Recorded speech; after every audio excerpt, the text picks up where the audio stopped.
Hello, folks. Welcome to another edition of Ian Saturday Night on Sunday. My reasons for doing this on Sunday are entirely selfish because I can't sleep. I feel my dad's ghost, and those of you spiritually minded will understand. I know one of my viewers is spiritually minded and is starting an X-Files type show, so he knows, he's well informed that I'm open to the spiritual realm, and sometimes I feel my dad's ghost. Of course, I don't know, but I feel some sort of magnetism around, but I just let it go. And I wonder if some of you think that I look like Gene Wilder. I probably do. But as I was saying, my reasons for doing this is entirely selfish because I have trouble sleeping when I'm here in my dad's old house. So I'm just gonna talk about a few things very spontaneously and in a stream of conscious manner. Today was an unusual day. I felt a lot of gravity and energy around me. A person that I've been very enamored of, my girlfriend of recent months and years.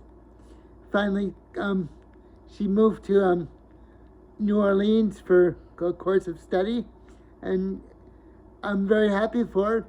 But on the other hand, it's a signal to me that our paths are diverging in different ways, and it's very hard for me to deal with because I thought we were gonna move in together, of course, but that didn't happen. And I have a way about me. I'm not an obsessive person in a negative way, but I have a way about me.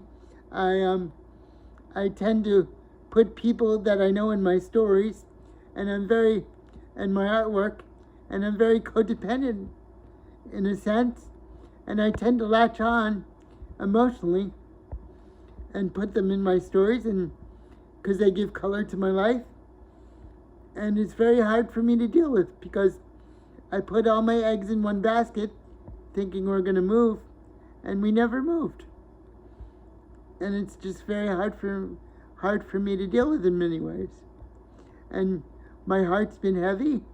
I was crying a little, but I try to take it in stride, but anybody can understand when you work after a year towards a goal and the goal never happens. It's not that I have severe animosity towards my girlfriend who's moving. It's all it requires energy, and when the energy comes to no fruition, that gives me emotional fatigue of sorts, and it makes me feel sad because I feel rejected and all kinds of feelings. But then I have to remember, maybe it has nothing really to do with me. It's just that she never got to do the things that she wanted to do. All the same, I do have an ego, and when you get the signals from the person that that's going to happen, it's going to happen, it's going to happen, it's going to happen, and then it never happens. All of a sudden, I feel the wind knocked out of my sails. Because I don't want to embarrass her, I'm not going to say her name, but at the time we made a promise, and I put a lot of energy into it, and the promise didn't come to fruition. So I have to be mindful not to be I can be sad, but I have to be mindful not to give animosity towards the person, because animosity doesn't do any good. And I don't mean for to give her animosity. It just, I can't express how it feels when when you really work towards something, you work hard on it, you make all the arrangements, and you try. In my position, I try to do the best I can, and have it never happen, and just, oh well, it never happened. And it's hard to switch gears. It's hard to switch gears, especially because in a way it meant my independence of sorts in a new direction, and I was very much hoping for it, as you can imagine, a new adventure, and then finally to say it never happened. It just, I knew it was coming.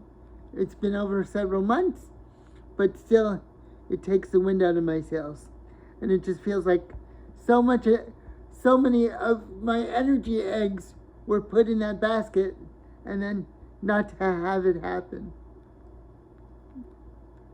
So that's where I was at today. It's hard to keep it in stride, but I do, and I hold no animosity, because I know that she needs to do this, and it's very important to her. So that's where I'm at. Still it hurts me on a very individual level, because in a sense I don't see how I cannot feel this way. I feel it is a rejection of sorts, even though on the other hand I know it has nothing to do with me. Still, I know if things were easier for us, and there's a lot of variables, so I don't want to go into it right now, because there are a lot of variables, and if things were easier, of course, I would have been moving in. But that didn't happen, and it's just hard to deal with. Expectancies and aspirations, because I look to my romantic life as my artwork, as a mixed media project of sorts, and when you work and you work and you work, and you realize your sculpture doesn't look so good, and that's when you're, or not that it doesn't look good, but when your sculpture, when you work and work and work at something, and your sculpture falls apart, that hurts. I must have a male ego inside me, because I have feelings of rejection just because I miss. Also, I don't think it's a negative thing. It's just it's simply because I miss her. I miss her very much. And it's been 2 years since we've seen each other, and now for this to happen after almost the 2-year mark, it's a signal to me that our paths are not going to probably meet, I have to say, because there's been no mention of meeting again. So I have to conclude that that Ian is not on the radar. I have to say that. Maybe nor should I be, in a sense, from her perspective. So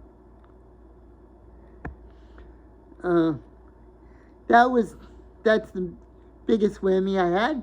And also in my domestic life, my parents are very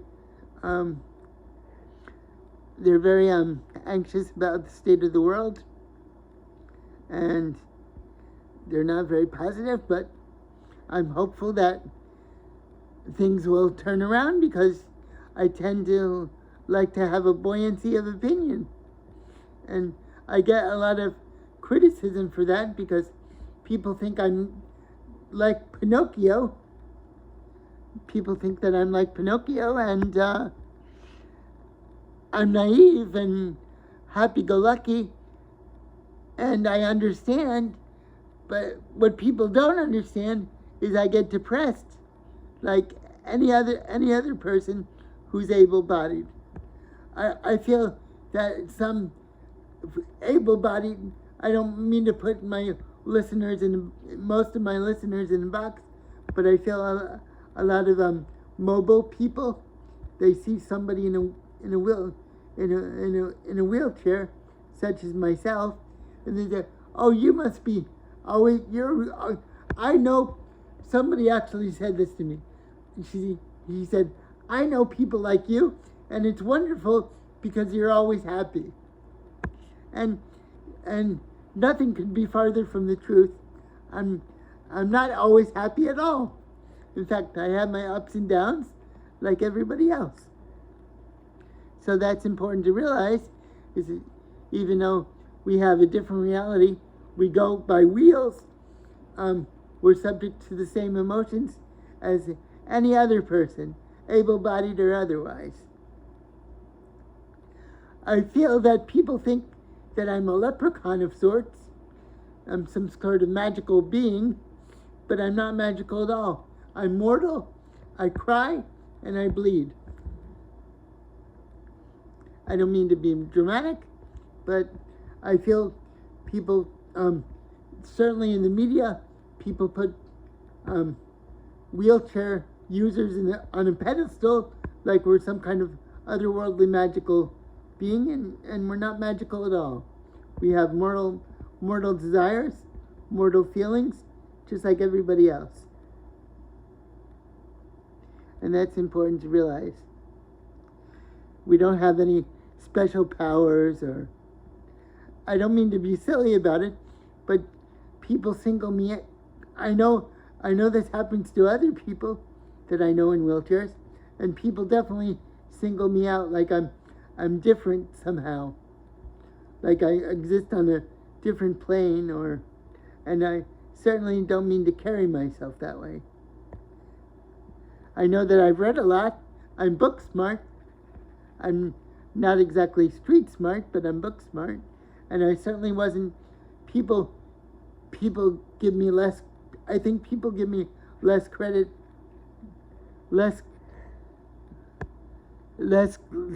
People give me less credit than I probably should deserve, because they always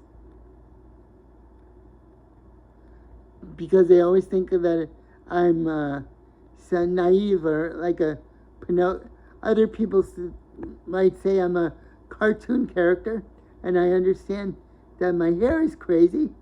It has its own gravity, but I'm just like everybody else. I like writing poetry. I like writing stories. I paint like my dear late father, but I'm just like everybody else, and sometimes I just wish people would understand that. I think my friends do, for the most part, but even then, I feel like I'm singled out, and I'm to some degree patronized, just by the very fact that I don't have the ability to walk, and that's the unfortunate thing.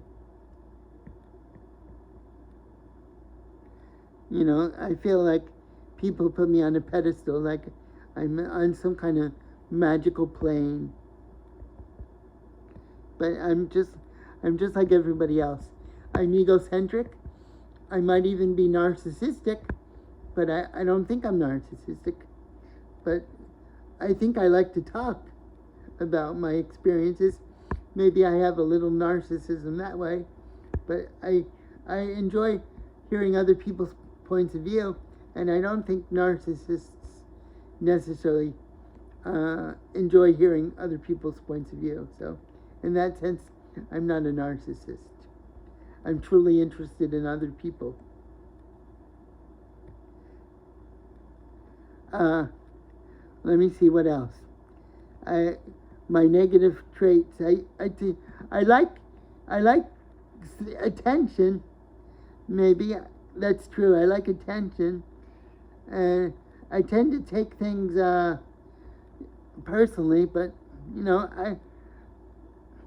maybe those are my flaws, and I tend to think things too personally, and I'm not quick to judge, which is good. I'm not quick to judge, but probably the the worst, most negative thing you could say about me is that I like attention, as Leos do. I like getting attention, and I'm quick to. I don't know if I'm quick to take offense, but words can definitely sting me. So maybe that's a negative trait. So I'm well aware of my faults. I'm well aware of my faults. So I can tell by talking to you, I'm starting to relax, which was the objective. I hope I didn't say any more than I should have said. I don't think my words are poison, but maybe I'll get some comments and you can tell me how this is going. I'm pretty honest.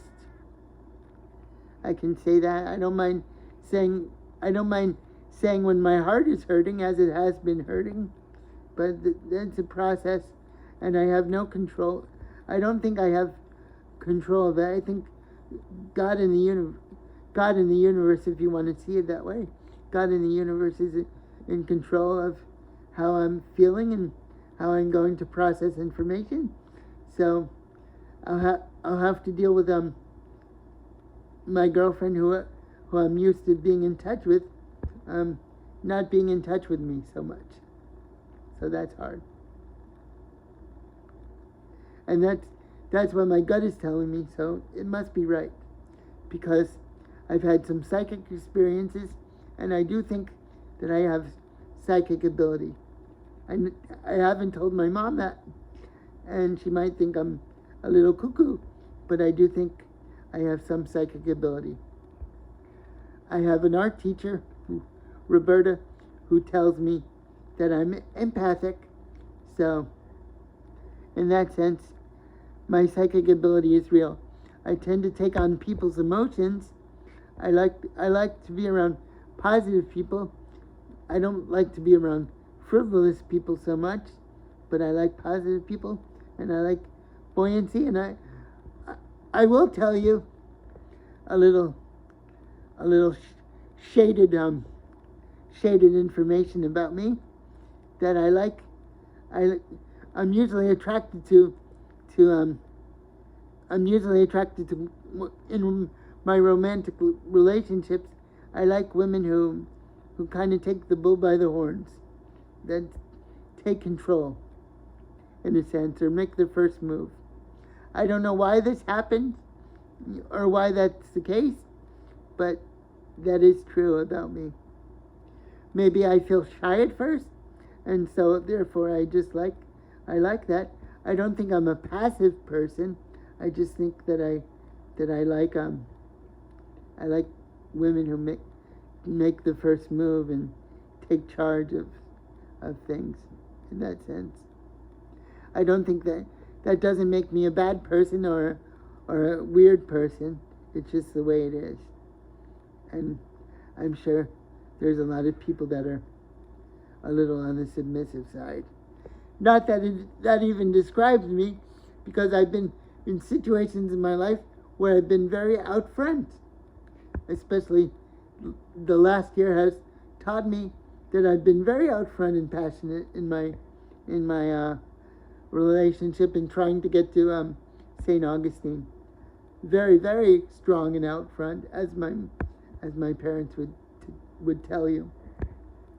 And that made for some interesting exchanges, but that's all part of the process of life and falling in love and those kinds of things. I think I might get into some trouble here, but I feel that at least in the beginning, love is I don't mean to take this lightly or to be cavalier, but I feel like in a sense love is a sport, in a sense, and politics is a sport. I don't mean to trivialize it or to have that mean that it has no importance. Those two things are very, very important. I just feel that love and politics are sports, because if there's trouble in either one, if there's trouble in either one, like there has been, people tend to calm down. People tend to calm down, and they settle down. So that leads me to believe that love and politics, they're like sports. They bind people together, but when there's trouble and discord in some of the opponents, as there has been recently, people tend to calm down. And if somebody gets hurt, of course, I don't want to give details, but you all know what I'm talking about. People tend to take a breath and calm down. And I think the pursuit of love is very much like that, and politics is like that. Maybe we all recognize at that moment when somebody gets hurt, we all recognize the humanity in someone, if I can say. So in that sense, I don't know why I got on this tangent, but it's been on my mind as I pay attention to the news. So I feel, I don't mean that it can't be dangerous when I say sports, because people get injured and very incensed in sports as well. But I have this image in my head that love and politics are both sports in a sense. Very serious ones, but sports nonetheless. Okay, everyone. Thank you for joining me, and tune in next week for Ian Saturday Night.